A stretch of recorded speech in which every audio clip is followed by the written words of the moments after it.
De tal manera que vamos a, según ese protocolo de rigor, me corresponde a mí el honor de decir las palabras según el programa impuesto de agradecimiento y cierre de esta bella jornada. Que más que jornada, yo siempre la he denominado la fiesta del derecho. Me corresponde entonces lo que tradicionalmente siempre tan particular, ustedes se preguntan, ¿por qué fiesta del derecho? Porque ella nos reúne a profesores, colegas de distintas ramas del derecho sustantivo, contenido como guía en el derecho procesal. Mi agradecimiento, por supuesto, va al Instituto de Estudios Jurídicos del Estado Sucre, doctor Elena Fierro, lugar en que inicié mi carrera de docente de posgrado, era un imberbe, en el curso de especialización de Derecho Mercantil, unos cuantos años, pero muchos años, ¿no? Con la Universidad Católica Andrés Bello, y decía yo que daba la materia Instituciones Mercantiles Auxiliares. De tal manera que a los amigos del Estado Sucre, gracias, muchas gracias. ¿Cuánto les debo? Mi agradecimiento a la Universidad de Carabobo, a la cual he servido por 48 años ininterrumpidos. Soy profesor jubilado a los 25 años de servicio y no he dejado de prestar servicio como docente. No tengo tanta edad como ustedes se pueden imaginar, pero sí es interesante porque yo empecé trabajando como empleado, estudiando Derecho. Hacía mi carrera de Derecho y trabajaba como empleado en la consultoría jurídica de la Universidad de Carabobo. De tal manera que mi agradecimiento, siempre doy gracias y digo que soy lo que soy, se lo debo a Dios, a mis padres y a la universidad. Y no tengo cómo pagar todo ese don que pudieron ellos entregarme, y de allí esos 48 años ininterrumpidos. Ella me ayudó a formar la universidad y, por supuesto, el agradecimiento al vicerrector académico, esa vicerrectoría dirigida por el doctor Ulises Ross y su valioso equipo de trabajo, que conjuntamente con el equipo de trabajo del Instituto de Jurídico del Estado Sucre hicieron posible esta fiesta. Por supuesto, mi respeto y mi agradecimiento al doctor Pedro Rondón Haas, quien fue, como ya lo dije, mi profesor en pregrado de Derecho Mercantil y por supuesto, a persona de una gran honestidad profesional y una gran densidad en las decisiones, y hasta en sus escritos como abogado litigante. Era realmente un placer disfrutar de todas y cada una de sus demandas o de sus defensas que se ejercía en los tribunales de Venezuela. Entonces, de manera también fundamentalmente el brillo de esta jornada se debe a la palabra quizás no es la correcta, pero una participación masiva tan impresionante, que entre las felicitaciones de otros organizadores de eventos, que por supuesto no podemos por razón del tiempo hacer referencia a todos y cada uno de ellas, nos dicen, como también conversaba yo con el doctor Pedro Rondón, igual con el profesor Ulises y el profesor Rufino, que ese número alcanzado hasta ahora, ni siquiera en Latinoamérica se ha alcanzado ese volumen de inscritos, y tuvimos que rechazar, llegó un momento que tuvimos que cerrar las inscripciones porque el sistema, por supuesto, como ustedes saben, no lo permitía. De todos modos, es importante que se sepa que la semana que viene, para aquellos que no tuvieron el acceso directo y a las preguntas que allí se formulaban, entre otras cosas, que eso se pudiese pasar por sistema digital, por supuesto lo vamos a hacer.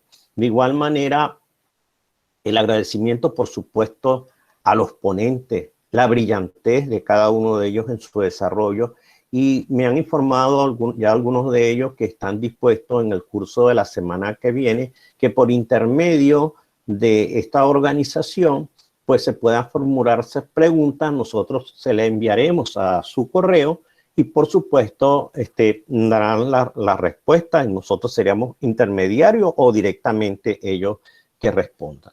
De tal manera que nos sentimos realmente orgullosos, nos sentimos felices por este récord alcanzado para este tipo de eventos.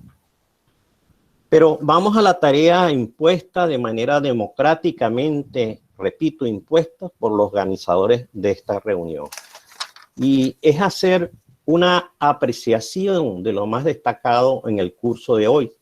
Y lo haré en el orden de presentación. Tuvimos en primer lugar la presencia de nuestro amigo compatriota hoy en España, el doctor Rodrigo Rivera.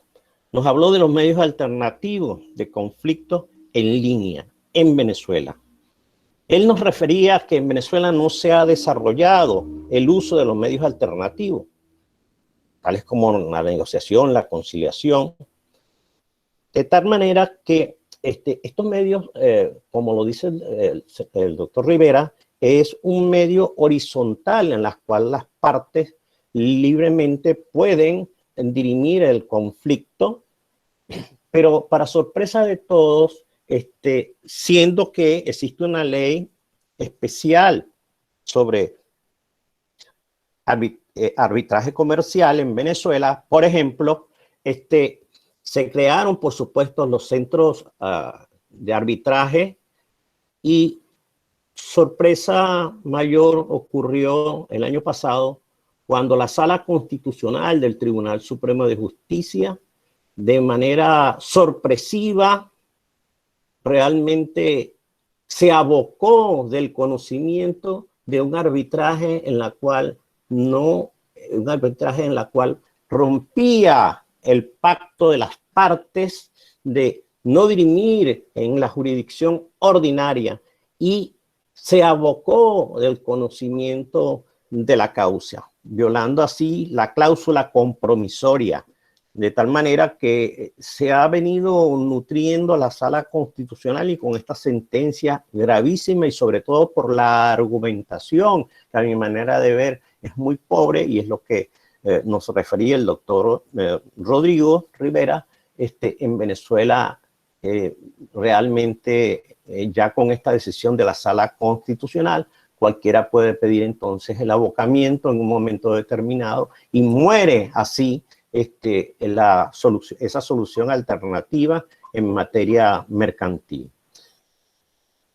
Extraordinaria ponencia también la del doctor Rodolfo Vázquez sobre la interpretación y argumentación jurídica. Él nos señalaba a nosotros que para que una decisión sea esa decisión final justa frente a esa conflictividad y la resuelva, y tiene que resolverla con una técnica jurídica precisa a través del razonamiento, que es un proceso intelectivo y que yo denomino en este caso el juez en su soledad, el juez solo en su soledad con un expediente. Esto, por supuesto, él tendría en ese proceso intelectual en donde se articula la interpretación, la argumentación de los hechos, los errores que existen cuando los abogados escriben bajo un idioma que a veces en Venezuela uno no sabe qué idioma es, en donde confunden los sinónimos con los antónimos, de tal manera que no es exclusivamente del país del doctor Rafael Pérez Vázquez, sino que incluso se confunde idioma con lenguaje. Y en la Constitución, en el artículo 9, confunde una otra cosa. Dice que el idioma de Venezuela oficial es el castellano. El artículo 13 del Código de Procedimiento Civil nos dice a nosotros que el idioma legal es el castellano. Entonces vemos el mal uso que hacen los abogados de lo que yo he denominado el mataburro, que es efectivamente el diccionario de la Real Academia Española, que es el que nos guía a nosotros y, por supuesto, a través de las explicaciones de nuestro compatriota Andrés Bello y la conjugación de verbos. Y no se sabe, y es una deficiencia que presenta, nosotros lo vemos, yo todavía soy profesor en pregrado, no he dejado de serlo en estos años, y veo que cada día es más dificultoso entender. Y yo les digo, refería en cuanto a lo que decía el doctor Rodolfo Pérez Vázquez, siempre lo decía en clase, tanto de pre como posgrado, el juez es un niño que usted tiene que tomarle de la mano con su escrito, y lo hacía el símil por el hecho de que si usted a un niño le presenta un camino lleno de abrojos, ese juez, ese niño no va a caminar, no va a ver el expediente. Pero si usted lo habla con claridad, con profundidad a su vez, pero con realmente la luz y el camino abierto, no lleno de abrojos, ese juez le va a entender, le va a oír usted, y es posible, le digo yo a mis alumnos, es casi posible que le dé a usted la razón. De tal manera que esa interpretación de los hechos, como refiere el doctor Rodolfo Pérez Vázquez, es un proceso también lingüístico. El juez debe interpretar ese lenguaje en los términos del doctor Rodolfo Pérez Vázquez. El juez tiene que buscar frente a la ambigüedad, y el juez puede captar los hechos perfectamente, estableciendo la diferencia de significado y significante, y esa labor de subsunción de los hechos a la norma. Nosotros tenemos también la intervención, extraordinaria ponencia del doctor Alejandro Aquino Rodríguez, que nos habló sobre el control y nulidad de la acusación penal en el sistema acusatorio. En materia penal, decía él, que debe prevalecer la congruencia. El juez debe ser rector del proceso en el desarrollo de la teoría de lo fáctico. Ese siempre será el mismo, los hechos siempre serán los mismos, no cambia. Lo que puede cambiar es la imputación en los casos del sistema mexicano. En la calificación jurídica, el fiscal no puede cambiarlo, lo que no puede cambiarlo, lo que no puede cambiar es la narración de los hechos. Eso da la nulidad de la acusación. La defensa debe denunciar esa nulidad. En Venezuela, sí es cierto, existe el llamado archivo judicial, y él tiene razón cuando decía o el Ministerio Público o acusa o absuelve, pero no archivo, porque eso sería, en términos coloquiales, dejar montada una pistola, un arma, porque esto significaría la violación de ese cambio de realmente una igualdad de armas, y el juez no puede corregir la acusación mal formulada y darle otro tipo de connotación, porque perdería su independencia y su imparcialidad. A eso nos lleva la conclusión el doctor Alejandro Aquino Rodríguez. Existiría realmente una nulidad cuando existe una violación de derechos fundamentales. ¿Y dónde están esos derechos fundamentales? En el texto constitucional. Yo diría y agregaría también en los convenios y acuerdos internacionales, en el caso venezolano, celebrados válidamente por la República, conforme al artículo 22 y 23 constitucional. Incluso hay una polémica que se ha suscitado, y yo lo he enfrentado siempre en clase, que cuando señaló que en la norma del 23 me señala, dice, esos textos y convenios internacionales celebrados válidamente por la República prevalecen en el orden interno. Y cuando se hacía relación a esto, decía, si prevalece en el orden interno, ¿para qué va a regir, en qué territorio va a regir la Constitución de la República de Venezuela? Va a regir en el territorio nacional, ¿cierto? Y entonces, si me dice la norma prevalece en el orden interno, quiere decir que está a mi manera de ver y de apreciar las cosas, está un poco más encima de el propio texto constitucional. Tan es así que, como lo señalaba el doctor Marco Solís, que la propia Constitución señala no solamente unos elementos aprobatorios posteriores a la declaratoria de los estados de excepción, sino que hay que ir a los organismos internacionales. Y cuando se trata de protección de derechos internacionales, Venezuela